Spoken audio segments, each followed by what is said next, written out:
So today we have an E46 that is in the driveway. It is a BMW 325 Ci, which stands for coupe, so it's a 2-door, not a 4-door. And it is in for pretty much, I don't know, we're gonna figure it out. It's a different detail. The paint is pretty rough in the usual spots you see, such as the roof, the hood, the trunk top. Those are the main areas, and we're gonna try to make something of it so that way it's nicer. We got about a week and a half, 2 weeks or so with it to do whatever we want and try to make it nice and presentable. And that's what we're gonna do. Yeah, when I say it's in for, pretty much we'll figure it out, I really mean it. This thing is in rough shape. So this car was brought to the shop so that way my buddy could get some work done to it over the course of the next 2-3 weeks or so. And my job while it was there was to get as much work as I could done. And as you will see later on, that turned out to be much more of a challenge than I had originally thought, but overall we did end up making it very nice. And of course the first step of the process is to get the exterior nice and cleaned and prepped to be put into the shop. So that means we're gonna go ahead and take a jack up the car on each side as I go around and do the wheels, make sure the wheel wells are all cleaned, everything underneath, suspension, all that stuff, just make sure everything checks out.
Now, if the wheels didn't give it away already, this car was absolutely filthy. I know for a fact it has been sitting on a used car parking lot for quite some time now with nothing but sun exposure, all exposure to the elements. There's a big tree over it as well, so that is just one heck of a combination for a nasty exterior. So we're going to be using the same pre-treatment you guys saw me use on the wheels. I love using this mix of D101 and some shampoo on paint. It definitely helps to break down dirt, grime, and all that stuff on the paint, as well as strip off any waxes or sealants that might have been in some sort of shampoo or spray wax, that sort of stuff. And it's also good for helping get into crevices whenever you're using a boar's hair detail brush. Because of the foam, it just seeps into everything and really helps with the cleaning power.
After giving the exterior the absolute works, we went ahead and backed it into the shop and got everything prepped and ready for a clay bar. A clay bar, also known as a mechanical decontamination, as you might hear a lot of detailers say, is actually one of the most important steps prior to any paint correction, because believe it or not, even though you can't see it, there truly is embedded contaminants into clear coat. Think of it this way: if you're driving down the roadway, every time you hit the brakes, it's metal on metal contact that is shaving metal dust into the air, and that little metal dust, even though you can't see it, is attaching itself to the clear coat of your car and other cars around you. And over time, as it accumulates, you can actually rub the surface of your car and feel it, and it feels like sandpaper, and that's embedded contaminants in your clear coat. Now, it's not only brake dust, it's a bunch of other stuff like tar and tree sap and all that stuff, but honestly, it really is super important to go ahead and do a clay bar before any kind of pad touches the paint.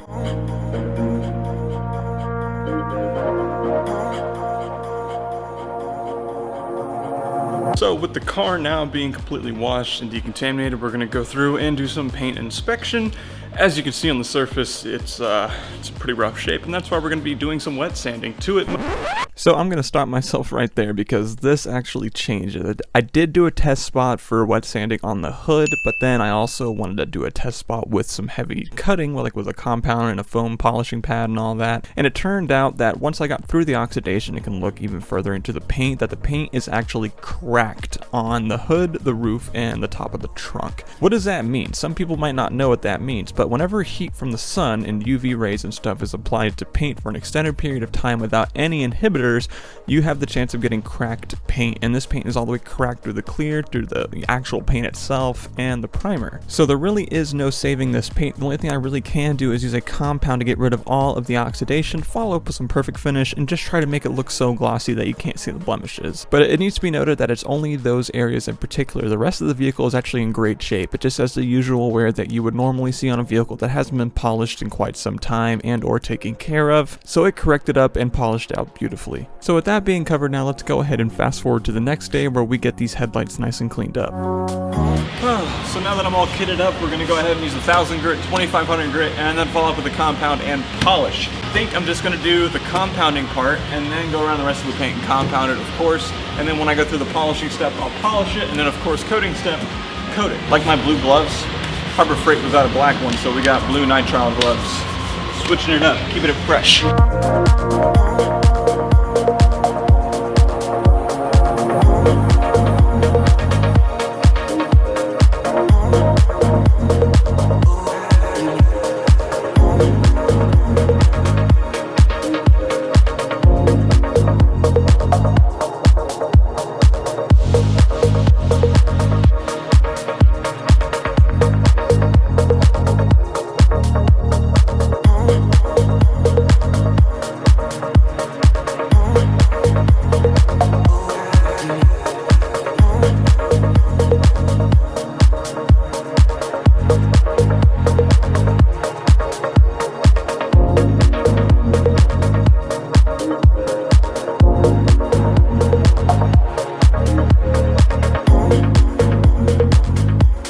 As it stands right now, this is just, in my opinion, one of the best ways to get any kind of headlights or taillights really nice and cleaned up. The only thing I leave out is the last finish polishing step until I go around the entire vehicle at the very end. That's when I'll polish these things and make them nice and clean. But as for now, they're going to get compounded so they clean up just enough to look nice.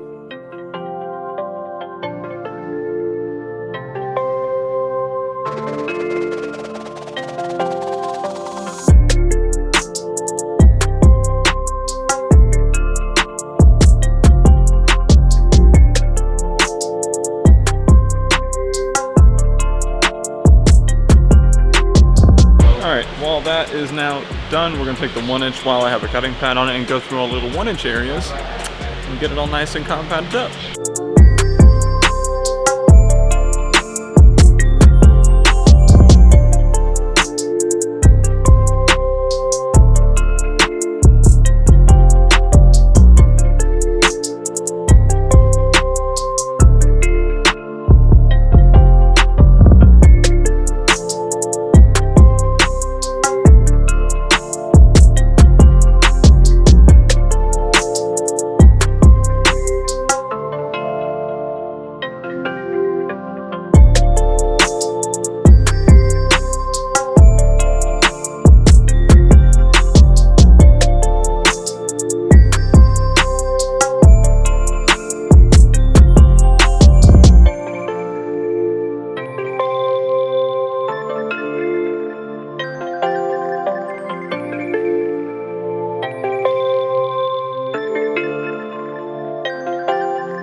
did a lot better than I thought it would. I did not expect it to do that well of cutting just from that. But like I said, you know, at the very beginning of this video when we first brought it in, the paint, other than the hood, the roof, and the trunk top, is, you know, in your pretty typical shape, I guess you could say. It's pretty cut up. It definitely needs to be cut and it needs to be polished, but it still turns out beautiful. And this light blue is so nice. I love this color.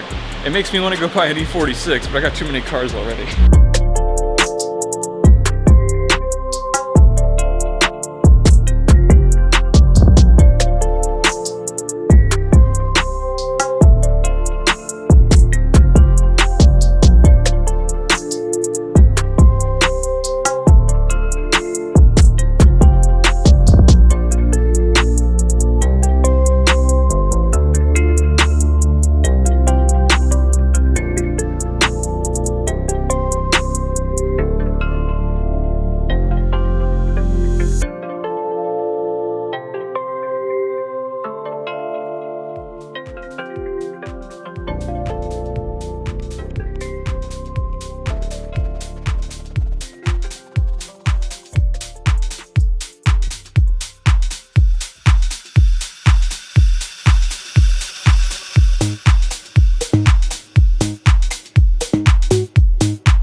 As I was working my way with a 1 3 inch around the trunk area, I saw the taillights were in rough shape just like the front, so I went ahead and took the time to sand those down and compounded them. Now after I finished doing these, I just remembered, hey, there's fog lights on this vehicle and those really need to be sanded too, I'm sure. And when I went to the front of the vehicle, sure enough, they were awful, just absolutely awful. Went ahead and sanded those up with 1000, 2500, compounded them, and they looked amazing. Honest to God, those looked like brand new out of the box. Just wait until we get done with the taillights and you'll see what I mean. I could not have been happier with the way those things turned out.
Starting a new day with the E46. Today's plan is to grab a 5-inch pad and start smashing out some areas. In correspondence with that, I'll be using a 1-inch pad to make sure all these inner parts are good. We're gonna attack the roof first and see if we can get that corrected as possible, since I already went around and corrected some like inner areas yesterday and the day before just to try out different pad methods and stuff. Kind of have a good idea of how I'm going to attack bad areas. And what we're going to be using is a 5-inch coarse blue foam cutting pad from Rupes, as well as a blue coarse cutting pad from Adams Polishes on the 1-inch polisher. So yeah, let's get today started. It's Friday, it's about 3 p.m. Got some time to hang out, got some friends coming over later. We're gonna have some fun today and polish this thing. Now, throughout this entire correction, it obviously was a difficult job, but most definitely the cutting section was the hardest part of it. As expected, I mean, you have really thick oxidation in some areas, some thinner oxidation in other areas, you have cracked paint, you have chipped paint, you have paint that's currently going through the cracking process. I mean, obviously this was going to be a challenge in and of itself, and I knew that from the very beginning. But I will warn you, this cutting portion of the video is going to be pretty lengthy. I'm talking 10 to 12 minutes or so, mostly because there was a lot of work done, and I want to kind of share the entire aspect of the job with you guys. I was constantly rotating 1-inch, 3-inch, and 5-inch pads. Some were foam pads, some were microfiber pads, some I was using Cut Max, some I was using Meguiar's M105, mostly because certain areas just were not reacting the same as others. So while this section of the roof might be responding very well to Cut Max and a microfiber pad, other sections were not responding as well, so I might have had to switch it up to a foam cutting pad with some M105 from Meguiar's for that extra cutting power. So overall, it was one heck of a learning experience, and I am actually like truly happy that I got to go through it, because what if I had some person's car in here and I didn't know the owner and I just had issues? You know, this time with this car, I know the owner, I know the whole situation, and I'm able to play and mess around and learn from what I am doing. And I'm very happy I got to experience it, even though it was a pain in the ass.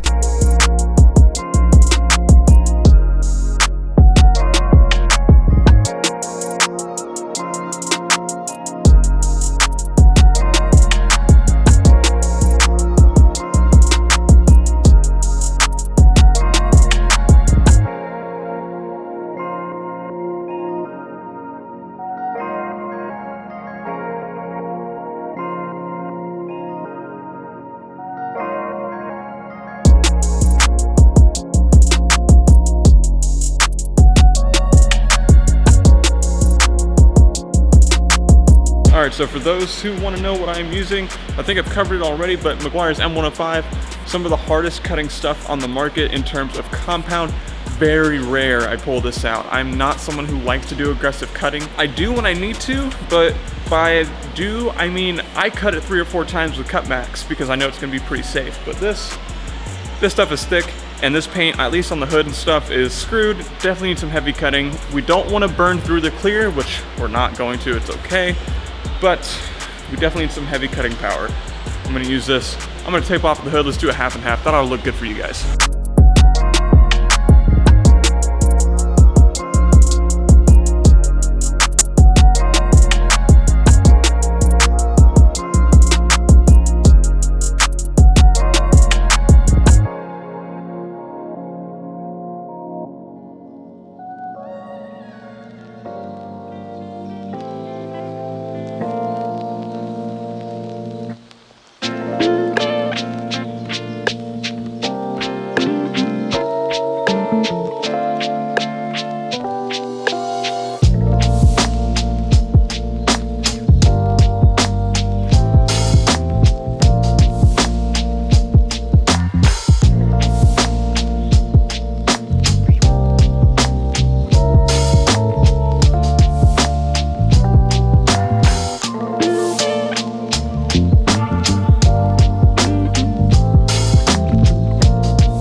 Now the hood turned out fantastic, way better than I ever thought it would. What sucks though is that underneath all that gloss you still have cracked paint if you look close enough, but you know, the job here at this point when it comes to this, in my head at least, is make the paint so glossy that it overlooks all of the damage. That's usually my motto whenever there is a car with paint that is just irreparable in most areas, and if you don't believe me, go check out my Mustang video from a couple months ago. I'll link it down below because that video is literally the epitome of that saying.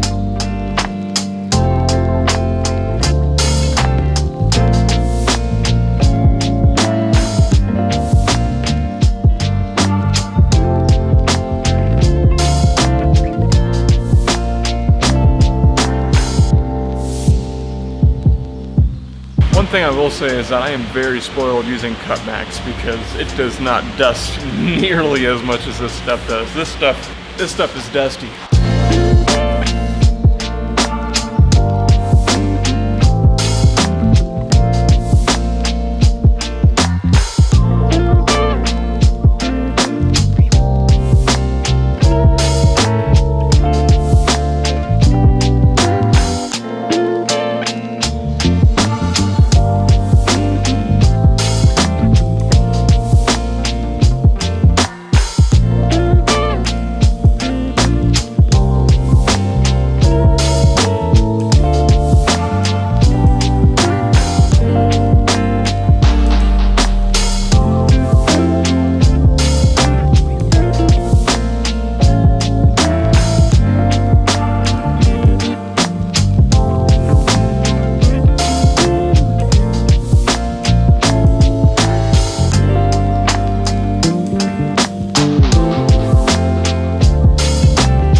Trunk lid was probably the worst out of the three areas that had the cracked paint and heavy oxidation. I'll do a little half and half here like you can see I'm doing with the tape just to show you guys that even whenever I polish it and get rid of the oxidation, the paint cracking is still so insanely bad. So like I said earlier, the plan, make it glossy.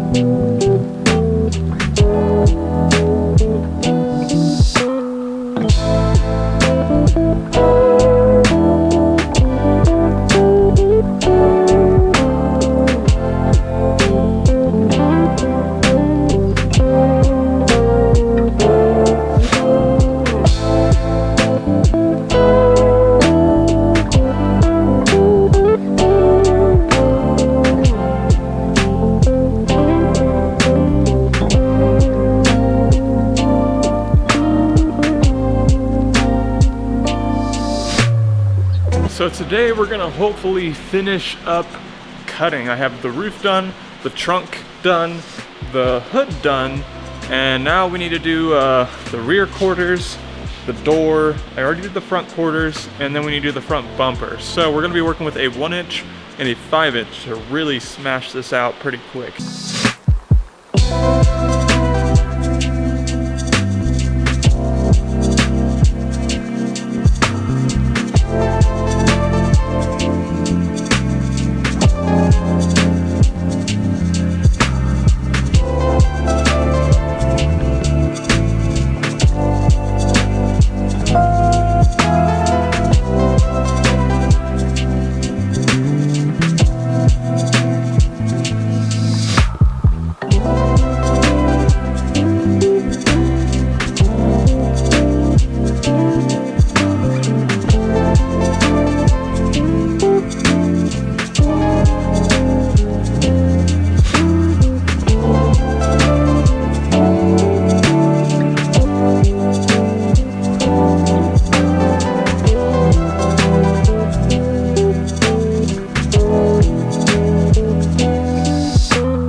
So we're pretty much done cutting, and what I'm gonna do now is take some Perfect Finish and a Root Pads 1-inch pad and go through and to see what it looks like when it's polished. I'm pretty excited to see the refined finish, so let's give that a shot before I leave today.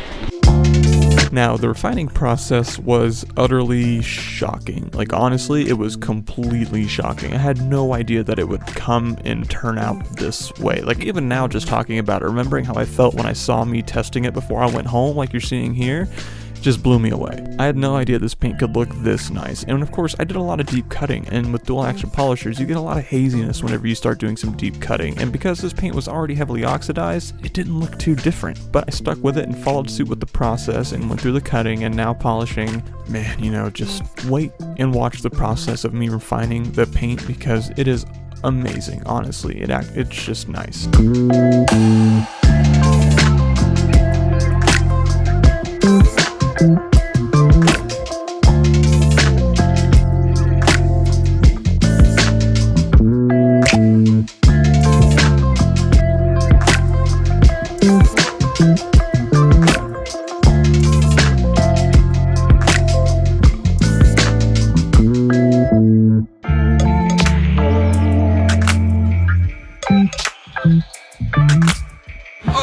Today is when we start polishing. I love the new air compressor because it's so quiet that I can actually start recording and it not take up all of like the sound. Like, I'm really excited because I did a few test spots on it yesterday on the, what's this thing called? The trunk and the hood. Fabulous, fabulous. Today's the day where this thing looks phenomenal. It's nowhere near perfect, but man, is it a million times better than what it was 3-4 days ago.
last but not least, we gotta do the hood. Moment of truth. How nice is this thing gonna look? Because if you got a nasty looking hood, you got a nasty looking car. Same thing with headlights.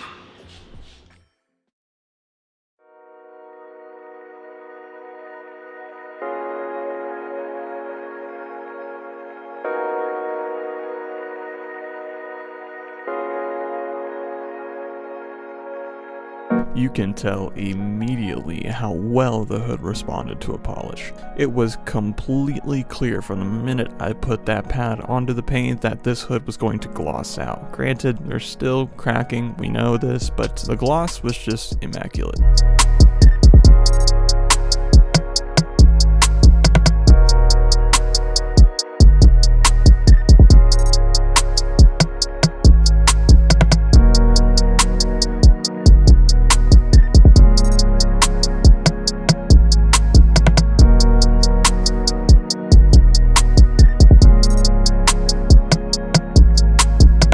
So yeah, obviously it came out to a beautiful gloss, and that was the plan, was to make it so glossy that you don't really see the blemishes. But at the end of the day, we're still dealing with cracked paint on the hood, the roof, and the trunk from UV damage. So, did the best what we had. So I need to go ahead, blow this car down, IPA it down, get some gloves, get the Drexler coating system out, and let's get this thing coated.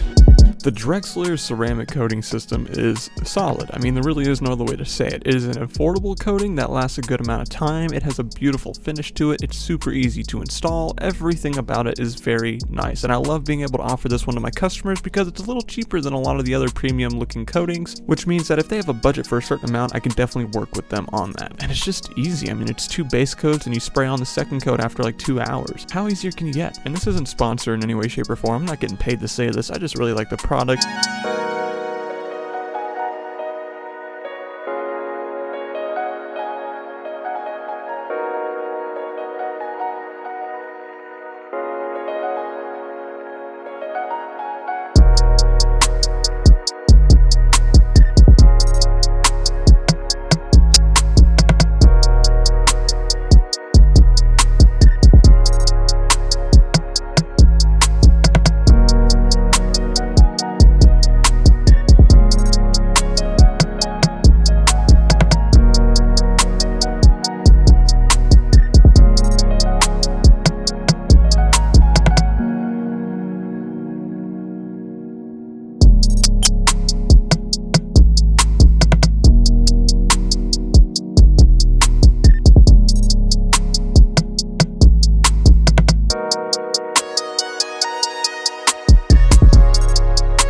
much done.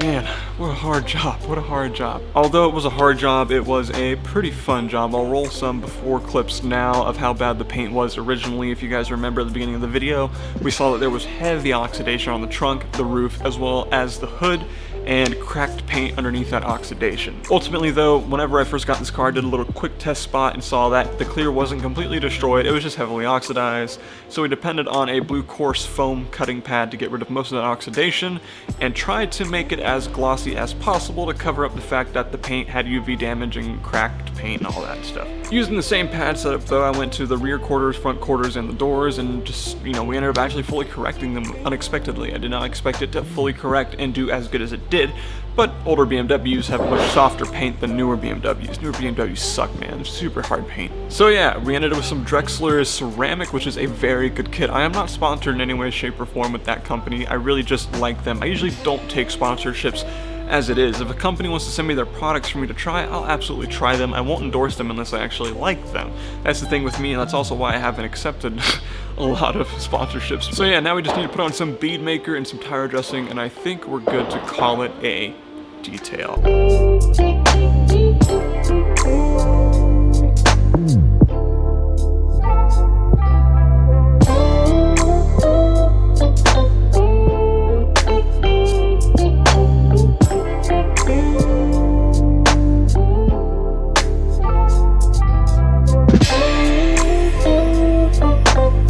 And to truly finish things off, we're going to do a little bit of interior cleaning. Not a whole lot, so it's not going to be a lengthy section by any means. I just strapped a GoPro to my head and went to town on it. The interior was in great shape, and a lot of that has to do with the fact that this was a one-owner car, and it seems like that one owner took pretty decent care of it. It's not that hard to keep an interior in pretty good shape, you know, just vacuum it out every now and then, wipe down the surfaces, if something spills, clean it up, that sort of stuff. And really, if you just take the time to vacuum out the car once a week, maybe even twice a week, or even take the same time whenever you're vacuuming it out and just pick up some trash and stuff, do your best not to spill things, you know, you're gonna have a really decent condition interior. And if you want to go even further, just go ahead, go to the store, get a little microfiber towel, buy some McGuire's hyper dressing or something, and just wipe down the plastic areas with that to protect them from the UV.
And that is it for the E46. Man, it looks amazing, it honestly does.